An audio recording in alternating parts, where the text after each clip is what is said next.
Gauri Suryavanshi, S मराठीमध्ये आपलं स्वागत। बोलूया आजच्या बातमीकडे। जामखेड शहरातील मुस्लिम अल्पसंख्याक समाजाचे तरुण तडफदार युवा सामाजिक कार्यकर्ते व राष्ट्रवादी काँग्रेस शरद पवार गटाचे जामखेड शहर युवक उपाध्यक्ष तसेच लोकप्रिय आमदार रोहितदादा पवार यांचे कट्टर समर्थक सोहेल मोहम्मद बागवान यांनी नुकतीच ऑल इंडिया मजलिस इत्तेहादुल मुस्लिमीन पक्षाचे जिल्हाध्यक्ष डॉक्टर परवेज अशरफी यांची दारुसलाम अहमदनगर येथे असंख्य कार्यकर्त्यांसोबत भेट घेतली आहे।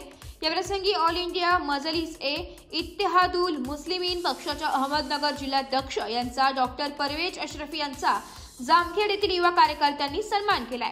या बैठकी दरम्यान आगामी नगर परिषद, जिल्हा परिषद, पंचायत समिती तसेच ग्रामपंचायत निवडणुकांविषयी व जामखेड तालुक्यातील विविध प्रश्न समस्यांविषयी सखोल चर्चा करण्यात आली आहे। जामखेड येथील युवा कार्यकर्ते सोहेल मोहम्मद बागवान हे ऑल इंडिया मजलिस इत्तेहादुल मुस्लिमीनचे राष्ट्रीय अध्यक्ष बॅरिस्टर खासदार असदुद्दीन ओवैसी साहेब, प्रदेश अध्यक्ष माननीय खासदार इम्तियाज जलील साहेब यांच्या नेतृत्वाखाली तसेच MIM पक्षाचे प्रदेश महासचिव समीर साजिद बिल्डर, प्रदेश सचिव शफीउल्ला काझी व अहमदनगर जिल्हाध्यक्ष डॉक्टर परवेज अशरफी यांच्या मार्गदर्शनाखाली लवकरच MIM पक्षामध्ये अधिकृत प्रवेश करणार असून जामखेड शहरात कार्यकर्त्यांचा भव्य मेळावा घेणार आहे, अशी माहिती जामखेड येथील युवा कार्यकर्त्यांनी दिली आहे। आगामी काळात अहमदनगर जिल्ह्यात कसे राजकीय घडामोडी होतील आणि कसे समीकरणे बदलतील हे पाहणे महत्त्वाचे ठरणार आहे।